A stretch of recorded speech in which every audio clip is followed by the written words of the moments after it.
Welcome to The Explainer. Today, we're diving straight into the 2025 International Public Sector Accounting Standards Handbook. And honestly, we're turning it into a pretty fascinating journey of global accountability.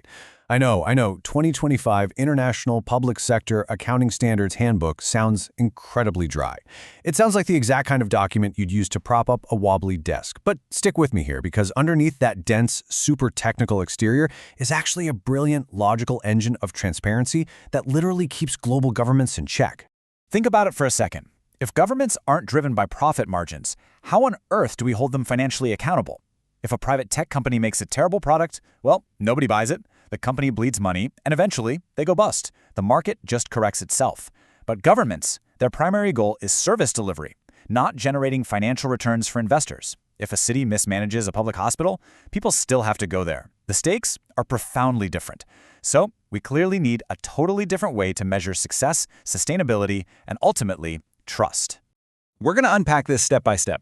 Setting the global standard, why governments are fundamentally different, who actually needs this data, what's inside these reports, the strict quality control check, and finally the conclusion. All right, part 1, setting the global standard. Our source material today is this absolute brick of a document, the 2025 edition of the Handbook of International Public Sector Accounting Pronouncements. This massive text is put out by the International Federation of Accountants, or IFAC, and it contains the rules developed by the International Public Sector Accounting Standards Board, usually just called the IPSAB. This is literally the global gold standard. Their whole mission is to improve the quality, transparency, and comparability of financial info reported by the public sector worldwide. Having a universal rulebook means we can actually compare apples to apples. We can look at how wildly different governments manage their resources and have total confidence that they are all playing by the exact same set of global rules. Moving right along to part 2, why governments are different. So here's the crucial difference. Unlike a business trading goods for cash in a competitive market, governments operate in a totally different reality. They rely heavily on what the handbook calls non-exchange transactions. Think of the private sector like grabbing a coffee. You hand over $5, you get a latte. Boom. Direct exchange. But government, you pay your income tax involuntarily, but you don't get a personal, itemized receipt of government services in return, right? The specific services you personally get are rarely perfectly equal to what you paid in. The goal here is to benefit the broader public and redistribute wealth, not to turn a quick profit. And just look at the wild variety of assets they hold. A national park, a fleet of military vehicles, historical art treasures. They hold these to provide a public service or preserve history, not to generate cash flows. I mean, imagine being the poor accountant tasked with figuring out the exact depreciation value of a Roman artifact or trying to put a strict market price tag on a massive mountain range. It's actually kind of absurd when you think about it. You can't just sell off a historic monument because the government needs a quick influx of cash to balance the books. Because their purpose is service potential rather than market value, the accounting rules for how we measure these assets have to be completely unique to the public sector. Section 3. Who needs this data? So with all this highly specialized data being collected, who's actually reading it? Enter GPFRs, General Purpose Financial Reports. The framework paints these as the ultimate equalizer. They're specifically built for users who don't have the security clearance, legal authority, or political clout to just demand customized audits. Look, if you're a high-level government minister, you can just order your department to whip up a custom spreadsheet. But as a regular citizen, you can't do that. You rely entirely on these general reports to act as a democratizer of financial truth, giving you a real window into what is actually happening with public funds. Now, to make sure we can actually trust these reports, they've got some heavy hitters backing them up. The IFAC and IPSASB organizations serve as the global guardrails here. They basically stop local politicians from cooking the books with creative, localized accounting rules that might hide the truth. When you see a government report adhering to these global standards, you know it isn't just a slick piece of political marketing. It's an internationally standardized document designed to give you a clear, totally unbiased look at that government's true financial reality. The framework points out two main groups who absolutely need this data: service recipients and resource providers. Service recipients are the citizens relying on the government for things like policing, public schools, and infrastructure. Resource providers are the taxpayers, the international donors, and the lenders who actually fund the whole operation. What's crazy is, most of the time, you and I are actually both. You fund the operation through your taxes, and you rely on the operation when you drive to work on a public road. These reports give both groups the hard data to assess whether their resources were actually used efficiently and if those vital services are going to survive into the future. All right, part 4. Inside the financial reports. So what's actually inside these things? Well, here's a massive takeaway from the text. A financial surplus or deficit doesn't actually tell the whole story of a government.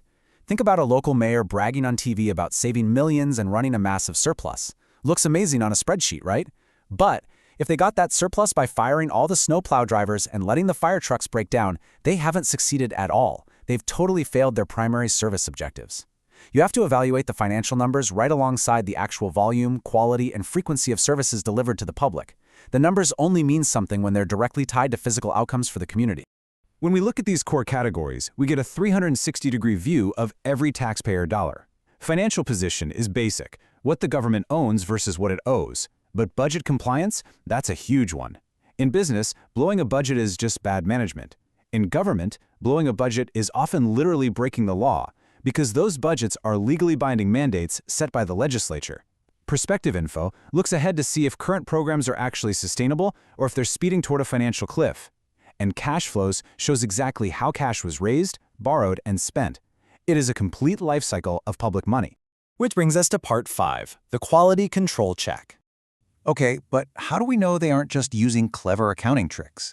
The conceptual framework sets up this unforgiving gauntlet of 6 qualitative characteristics. And every single piece of financial data has to survive this gauntlet before it reaches the public. It must be relevant, faithfully represented, understandable, timely, comparable, and verifiable. Let's actually zoom in on the most critical ones here. First up is relevance. Basically, does this data actually matter? The framework is clear. Information is only included if it actively makes a difference to the user. It has to help you confirm past expectations like, did they actually meet that service delivery goal last year? Or help you predict future outcomes, like using demographic data to predict exactly how many new schools need to be built in a decade. If the data doesn't help you predict future needs or confirm past actions, it's just noise. Toss it out. Next is faithful representation.